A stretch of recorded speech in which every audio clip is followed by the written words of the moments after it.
కదా! So, but ఆ టైంలో మీరు ఇంత కుమిలిపోయి, మీరు కృంగిపోయి నేను డిప్రెషన్‌లో ఉన్నా. ఎందుకంటే బాలు గారిని హాస్పిటల్‌లో చూస్తున్నాను. ఆయన గురించి మాట్లాడారా ఆ టైంలో? ఎక్కడ బాలు గారు ఎక్కడ మాట్లాడే అంటే స్టేజ్‌లో ఉన్నారు. చాలా ఫస్ట్ ఇనీషియల్ ఫ్యూ డేస్‌లో ఉండిందేమో. అవును. ఎవరు ఫోన్ కూడా చేయొద్దన్నారు. April I still remember August 5వ తారీఖు ఆయనకి కోవిడ్ వచ్చినట్టు తెలిసింది. నాకు 9th తెలిసింది రిపోర్ట్స్‌లో. నాకు సెప్టెంబర్ 2nd, 3rdకి నాకు మళ్ళీ నెగిటివ్ వచ్చింది. బట్ తర్వాత కూడా ఇంకా నేను తేరుకోలేకపోయాను. ఆయన గురించి న్యూస్ అన్నీ తెలుసుకుంటున్నప్పుడు ఇంకా మనసు అయితే చాలా బాధేసేసింది. ఇంకేం చేయలేదు. ఇంకా అంటే దేవుడికి దండం పెట్టుకొని పూజలు చేసుకోవడం. ఎంతమంది విశ్వం అంతా ఆయన కోసం పూజలు చేసింది. అమెరికాలో ఉన్నవాడు ఆయన కోసం మృత్యుంజయ హోమాలు ఇవన్నీ ఎంతమంది చేస్తున్నారు. నాకు అదే అనిపిస్తుంది కృష్ణ, అందరి దేవుళ్ళ పాటలు పాడారు ఆయన. అవును, మా కోసం వచ్చేది తీసుకెళ్ళిపోయారు అంతే. ఇంకా ఆ దేవుడిని తీసుకెళ్ళిపోయారు. It's a very big loss. మీకు ఎప్పుడు తెలిసింది ఇంకా అంటే ఆల్మోస్ట్ హాస్పిటల్ నుంచి డిక్లేర్ చేయబోతున్నారని? సెప్టెంబర్ 21, 22 ఆ టైంలోనే, అంటే కొంచెం క్రిటికల్ అయిపోయింది. అంటే వార్తలు తెలుస్తూ ఉన్నాయి కానీ నేను వినదలుచుకోలేదు. I don't want to. నాకు బాలుగారి మ్యూజిషియన్స్ కానీ అందరూ ఏ విషయాలని చెప్తూ వచ్చారు.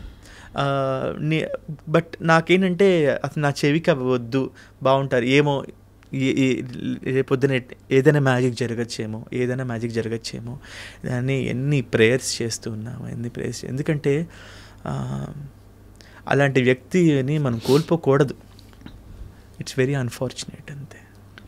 చాలా ఒక పెద్ద, మీరు అన్నట్టు ఒక పెద్ద దిక్కు వెళ్ళిపోయింది. ఎందుకంటే మన జీవితం మనకే కాదండి, ఇప్పుడు మనం ఇలా బాధపడుతున్నాం. మన ప్రత్యక్షంగా ఆయన చూడకుండా పరోక్షంగా ఆయన పాటలతోనే బ్రతుకుతున్న వాళ్ళు ఎంతమంది గుండెల విసేలా ఆ టైంలో ఇంకా వేదనకు గురయ్యారంటే, ఉదయం లేచిన దగ్గర నుంచి సుప్రభాతం మొదలుకొని రాత్రి పడుకోబోయే జోలు లాలిపాట వరకు బాలుగారి పాటలతోనే మనకు జీవితంలో సుఖం వచ్చినా, కష్టం వచ్చినా, ఆనందం వచ్చినా, ఏదున్నా ఆ ఎమోషన్ అంతా బాలుగారి పాటతో ముడైపోతుంది. సరదా అయినా ఏదున్నా బాలుగారి పాటతో ముడిపడి ఉంటుంది అనమాట. సో ఇప్పుడు ప్రతి చోట ఆయనే ఉన్నారు అంతే. ప్రతి చోట ఆయన అసలు ఎన్ని భాషల్లో ఆయన నిజంగా ఆయనకి ప్రణామాలు, నమస్కారాలు అని చెప్పాలి. అఫ్ కోర్స్ ఇప్పుడు అప్పుడప్పుడు చరణ్ గారిని చూసినప్పుడు చాలా మనసు నిండిపోతుంది. నాకు మీరు ఇందాకన్నా స్వర వారసత్వం అన్నారే, అది ఇప్పుడు చరణ్ గారిలో ఎక్కువ కనిపిస్తుంది. ఇంకోటి బాలు గారు తొంగి చూస్తున్నారు ఇప్పుడు అనిపిస్తోంది. ఎందుకంటే అన్ని రకాలుగా ఆయన రూపంలో కావచ్చు, గొంతులో కావచ్చు, నేత బాలుగారి గొంతు గుర్తొస్తుంది కదా. ఇప్పుడు చరణ్ గారిని చూస్తుంటే బాలుగారు అక్కడే ఉన్నారు.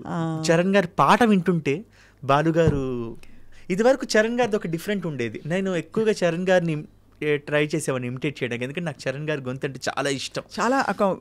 చాలా ఎక్స్ట్రా టింబర్ ఉంటుంది, చాలా చిన్న ఒక లబ్జ్ చాలా బాగుంటుంది, ఒక టింజ్ చాలా బాగుంటుంది చరణ్ గారిది. So I try to imitate ఇది వరకు రోజుల్లో. బట్ ఇప్పుడు అసలు ఆయన చూస్తున్నా, ఆయన గొంతు వింటున్నా బాలుగారు అట్లా కనిపించేస్తున్నారు. సో ఒక సగం భారం దిగిపోయినంటే, అంటే ఓకే మన బాలుగారు అక్కడే ఉన్నారు, చరణ్ గారు గొంతులో పాటలో ఉన్నారు. చరణ్ గారు పాడుతుంటే బాలుగారు అలా ధ్వనిస్తున్నారు, మరి చరణ్ గారు చూస్తున్నా అలా బాలుగారు కనిపిస్తున్నారు. So we are happy. అండ్ అదే చాలా, అంటే ఇవన్నీ డైరెక్ట్గా ఎక్స్పీరియన్స్ అయిన వాళ్ళకే తెలుస్తుంది కృష్ణ. మీరు ఎంత అదృష్టవంతులు అనిపిస్తుంది ఒకలా. ఎందుకంటే బహుశా మీరు అన్నట్టు రేడియోలో బాలుగారి పాటలు వింటూ పెరగడం వేరు, ఆయన్ని కలుస్తావా అనుకోవడం వేరు, కలిసిన తర్వాత ఆయనతో కలిసి పాడడము, ప్రయాణం చేయడం, ఆయన చేత శభాష్ అనిపించుకోవడం, దగ్గర నుండి ఆయన చూడడం, ఆ డిసిప్లిన్ అండి. ఫస్ట్ ఆఫ్ ఆల్ అది చిత్ర గారు, బాలు గారు వీళ్ళందరూ ఆ డిసిప్లినే we need to follow. Singing talent ఇవన్నీ మనం ప్రాక్టీస్ చేస్తే వస్తాయి. డిసిప్లిన్ మెయిన్గా, పాట పట్ల గౌరవం, భయం భక్తి. మనం 40,000 పాటలు పాడాం, ఏముంది మనం ఏం పాడినా వింటారు అని, అది లేదు అక్కడ. అది అండ్ అందరి పాటని అప్రిషియేట్ చేసే చిన్న టాలెంట్. పాట పాడుతుంటే మ్యూజిషియన్స్ వాయిస్తుంటే ఎంజాయ్ చేస్తూ ఉంటారు, వాళ్ళని అప్రిషియేట్ చేసి నా పాట వాళ్ళకి చప్పట్లు కొట్టండి అయ్యా అని బాలుగారు మ్యూజిషియన్స్ని పేరున ఇవన్నీ దగ్గరుండి చూశాను. సో ఇవి నా మనసులో అలా స్థిరంగా నాటుకుపోయాయి అన్నమాట. సో ఇవే ఫాలో అవడానికి ట్రై చేస్తూ ఉన్నాం అంతే. ట్రై, ఎందుకంటే మనం ఎంత ప్రయత్నించినా 1% కూడా రీచ్ అవ్వలేం ఆ పెద్దవాళ్ళ ఇది. ప్రయత్నిస్తూ ఉన్నాం అనుకోండి, ముందుకెళ్తూ ఉంటాం అంతే. కృష్ణ, ఇంత బిజీ అండ్ కాంపిటేటివ్ ఇండస్ట్రీలో ఎలా మీకు మరి అంటే నెక్స్ట్ ఏంటనే ఆలోచన వస్తుంటుందా? బికాజ్ ఇది ఒక స్థిరత్వం ఉండదు, ఏ మాట కామాట. అవును, ఇప్పుడు ఎంత లేదన్నా ఇప్పుడు మీరు 106 FM మ్యాజిక్లో కూడా చేశాను. ఎంత బాగుంటుంది తెలుసా అసలు.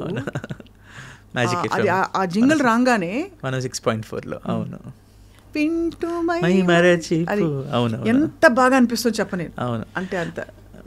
అయితే ఇక్కడ నేను ఇప్పటికీ I self consider my as a struggling singer only. ఎందుకంటే మనకి అన్ని వెరైటీస్ ఆఫ్ వాయిసెస్ వచ్చేసాయి. అది అమ్మాయిలు గొంతు కావచ్చు, అబ్బాయిలకు కావచ్చు, ఏదైనా. ఇంకా అబ్బాయిల కంటే హీరోస్ కంటే ఇంకా ఎక్కువ ఆలోచిస్తారు. ఇంకా ఫలానా ఇట్లా వాళ్ళ వీళ్ళ అని చెప్పేసి అట్లా కొంచెం మారింది ఇప్పుడు. చాలా మన తెలుగు సింగర్స్కి చాలా అవకాశాలు వస్తున్నాయి. మణిశర్మ గారు, కీరవాణి గారు, తమన్ గారు, చాలా దేవిశ్రీ ప్రసాద్ గారు, ఆఫ్ కోర్స్. కీరవాణి గారు కూడా లోకల్ టాలెంట్కి విపరీతంగా డెఫినెట్లీ అద్భుతం అయినా. గత కొంతకాలం నుంచి దేవి గారు, తమన్ గారు వీళ్ళందరూ కూడా మన తెలుగు సింగర్స్ చాలా ఎక్కువ పాటలు పాడిస్తూ ఉన్నారు. ఏమండి, ఇప్పుడు నాకున్న చెప్తున్నా, నేనే ఎగ్జాంపుల్. నేను కానీ అంతకు మా ముందు పాడిన దీపు కానీ, కీరవాణి గారు ఎన్ని మంచి మంచి పాటలు పాడిచ్చారండి.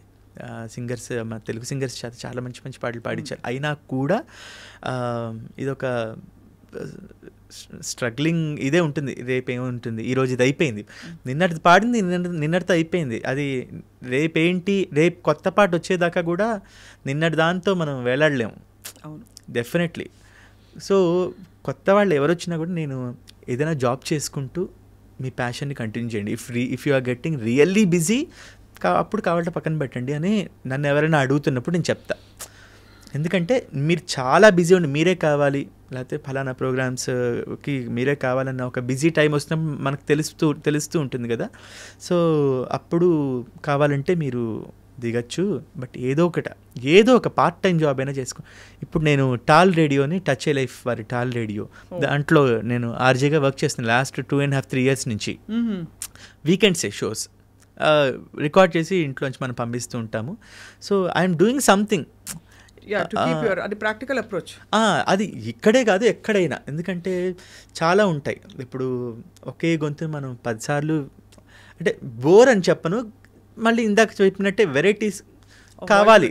వెరైటీస్ ఎంత బాగా పాడుతున్నారు అందరూ. అవును, అందరూ బాగా పాడుతున్నారు కూడా. సో అందరికీ వర్క్ వెళ్తున్నప్పుడు we need to take care. మనం కూడా కొంచెం జాగ్రత్తగా ఉండాలి. డిమాండ్ చేయలేం కదా, మన వాళ్ళు అన్నాక, సీనియర్స్ అన్నాక నాకు డబ్బులు ఇవ్వాలి మీరు అని అడగలేము 10 సార్లు.